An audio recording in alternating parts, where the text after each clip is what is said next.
Okay, they kidnapped someone and tortured this person, recovered large amounts of weapons, and there were clear links of people in those that were arrested there with the Khalistan movement. Okay, even Sikhs for Justice, one of the largest proponents of Khalistan, actually acknowledged that some of those people were Khalistan proponents. Yet no mention of any of that in this article. So what can you expect if they're not even going to be talking about, the clear links now, I think, that have been established between organized crime and the Khalistan movement? Now, we're not saying that everyone that supports Khalistan is involved in organized crime or drug trafficking, but there are certainly individuals that have been arrested that have links to the Khalistan movement and Khalistani organizations. And that's a fact. Okay, that's in the records. And so the fact that you're just leaving all of that out, you're providing misinformation about this movement or about the intentions of the groups that are opposed to this bill. And I don't have high standards to expect from journalists these days, but I mean, come on, there's got to be Yeah, something, right? it gets even worse. So one example of so-called transnational oppression that was presented in that article was this freeway shooting in California. And as to my knowledge, that shooting is unsolved. There was no suspects, but it is presented as almost confirmed that it was India. So India is now allegedly shooting people in California freeways. Again, no corroboration. It is purely on the word of the people, of the activists that are involved, right, in promoting all of this stuff. And yet it is being presented as part of this broader pattern of India being the boogeyman everywhere.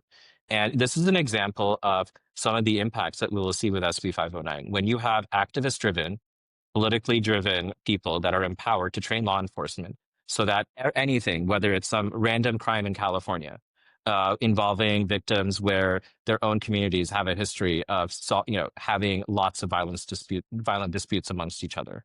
So while whatever the case uncovers, like we'll wait for it at that point. But at this point, there was no reason to say definitively, right? I mean, you have to be responsible about what's going on. And so, like, if you set up a situation where any crime, anything going on is an indicator of transnational repression, a person calling you up on the phone, someone sending you a message posted on social media, you're an organization, you're a civic organization representing a community that takes issue with Khalistan or with violence against your community or hate crimes. Now, suddenly all of that is categorized as an indicator of transnational repression. And you know what that does? That opens up the door for the government to say, this is a population that are agents of a foreign country because these activists told me to. And now I need to go engage in mass surveillance. I need to go get a subpoena for their WhatsApp.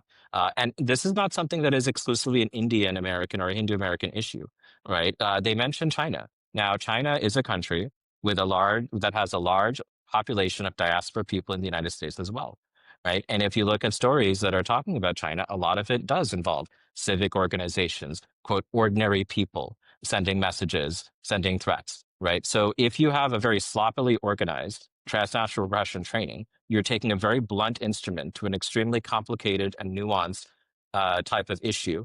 Suddenly you're going to have, like, what are you going to do if you're an ordinary law enforcement person and you get this training? Suddenly you have tons of people calling you up saying that this person's a foreign agent that are threatening my family. You're inundated with calls on this. You are suddenly viewing the Indian or Chinese or any other country's diaspora population as a suspect class or a source of the problem. Like, you are basically deepening divides between law enforcement and immigrant communities at a time when that distrust is already very high. You are now alienating people who have been law-abiding citizens who came to America and expected that they should be able to express themselves and advocate for their own rights. And yet when you do that, that is taken as evidence of you being a foreign agent. And that's just simply wrong. And again, like, if there weren't a lot of hate crimes involving Khalistanis that were attacking Hindus, if there wasn't violence going on from U.S. soil, if this wasn't an American problem, if this was purely something that was going on in India, then it would be a foreign secessionist movement, right? And while we would obviously still have an opinion on that, the intensity and the seriousness of it as an issue for us as an American organization would obviously be quite different, but it's not.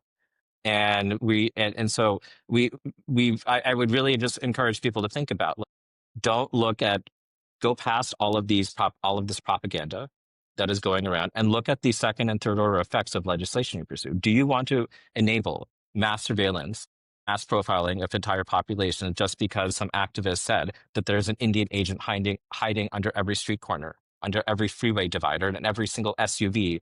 That India has fleets of black SUVs trolling around California looking for people to transnationally repress.